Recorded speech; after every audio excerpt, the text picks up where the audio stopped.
आज सबसे इम्पोर्टेंट जो चीज़ है वो यही है आजकल के टाइम पे, रिलीजन। यानी कि आप एक हिंदू हो, मुस्लिम हो, ये चीज़ बहुत ही ज़्यादा ज़रूरी है आजकल के टाइम पे कि आपकी जाति क्या बताती है, कि आपका धर्म कौन सा है। तो आइए इसी टॉपिक को थोड़ा सा डीपली समझते हैं कि ये धर्म आया कहाँ से और इसका मान्य है क्या असल में। सबसे पहले एक चीज़ मैं पहले ही डिस्क्लेमर दे देता हूँ भाई कि religion is nothing, it use for divide and rule. जो रिलीजन होता है यानी कि जिसको हम धर्म बोलते हैं या फिर जातियाँ जो भी हो गई, वो कुछ भी नहीं है। ये सिर्फ डिवाइड एंड रूल के लिए यूज़ करा जाता है, एक दूसरे से अलग करने के लिए, एक दूसरे की अलग आइडेंटिटी बताने के लिए, इसलिए यूज़ करा जाता है। Religion creates psychological boundaries.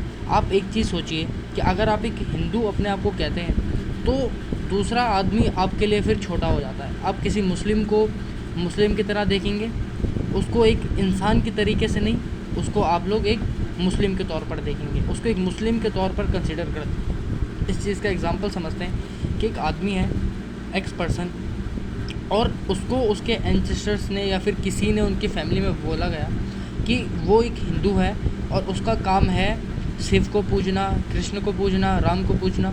और फिर उसकी एक साइकोलॉजिकल बाउंड्री उसके साइड बन जाती है कि अब वो खाली जो लोग हिंदू हैं या जो लोग राम को पूजते हैं वो उनके साथ ही रहता है। उसके लिए फिर मुस्लिम एक अलग चीज़ हो जाती है, वो एक इंसान नहीं रहता है, उनके लिए मुस्लिम एक अलग चीज़ बन जाती है। एक नोट है, इस चीज़ को अपने दिमाग पे हमेशा डाल के रखना, ठीक है। We are not Hindu, not Muslim, not Christians, we are humans, all of us ancestors are आदि मानव। आप सभी लोगों ने जो है आप सभी लोगों ने एवोल्यूशन तो पढ़ा ही होगा कि एवोल्यूशन भाई एक ही चीज़ से हुआ है कि हम सभी लोग के जो पूर्वज थे वो सारे आदि मानव थे, ठीक है। और अगर हम सब लोगों के पूर्वज आदि मानव ही थे तो उस टाइम पे कोई क्यों हिंदू मुस्लिम नहीं करता था या हिंदू मुस्लिम क्रिश्चियंस नहीं थे, वो सारे आदि मानव थे। तो आए तो हम सब लोग एक ही चीज़ से। एक चीज़ को जो मैं यहाँ पे ट्रिब्यूट देना चाहूँगा जो है ओशो एक बार ही कहते हैं अपने सेमिनार में कि इस दुनिया को अगर राम ने बनाया होता तो सारे हिंदू क्यों नहीं, अगर इस दुनिया को अल्लाह ने बनाया होता तो सारे मुस्लिम क्यों नहीं, और अगर इस दुनिया को जीसस ने बनाया होता तो सारे क्रिश्चियन क्यों नहीं, ठीक है। ओशो इसमें ये समझाना चाह रहे हैं कि अगर आप लोग हिंदू हो और आप ये मानते हो कि आपके जो राम हैं, मतलब हम लोगों के जो राम हैं वो सबसे ज़्यादा बड़े हैं और वही इस पूरी दुनिया को चला रहे हैं, तो हर कोई हिंदू ही क्यों नहीं। अगर आप मानते हो कि आप अल्लाह को अपना भगवान मानते हो, अपना को अपना परमात्मा मानते हो, तो अल्लाह ही क्यों सब कुछ नहीं, ठीक है। फिर है ये we all are created by one singularity. हम सब एक ही एनर्जी, एक ही कॉन्शियसनेस से जुड़े हुए हैं, ठीक है। ये पूरा यूनिवर्स हम सब के लिए सिमिलर है, जैसे कि ये सारे ह्यूमंस हैं।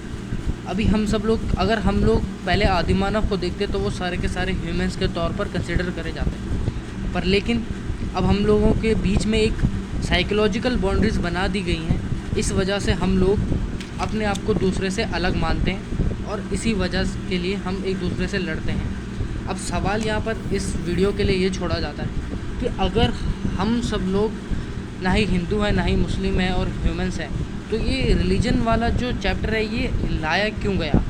इस चीज़ का आंसर सिर्फ यही है कि ताकि आप लोग अपने आप को दूसरे से बड़ा समझा जाए और आप लोगों को दूसरों से अलग बताकर दूसरों से आपको लड़ने में एक चीज़ दी जाए, एक मतलब एक पुश दिया जाता है ना कि आपके साथ अत्याचार हुआ है पिछले जन्मों में, या फिर आपको मुस्लिमों ने बहुत ज़्यादा परेशान करा है, आपको हिंदुओं ने बहुत ज़्यादा परेशान करा है। तो ये चीज़ हमारे एंसेस्टर्स या फिर जो हमारे पूर्वज थे उन लोगों ने इस चीज़ को अपनाया, क्योंकि वो लोग जब किसी और के गुलाम नहीं बनना चाहते थे तो इसलिए उन्होंने ये चीज़ें करी, ठीक है। अभी के लिए इस वीडियो के लिए यही, और थैंक यू सो मच।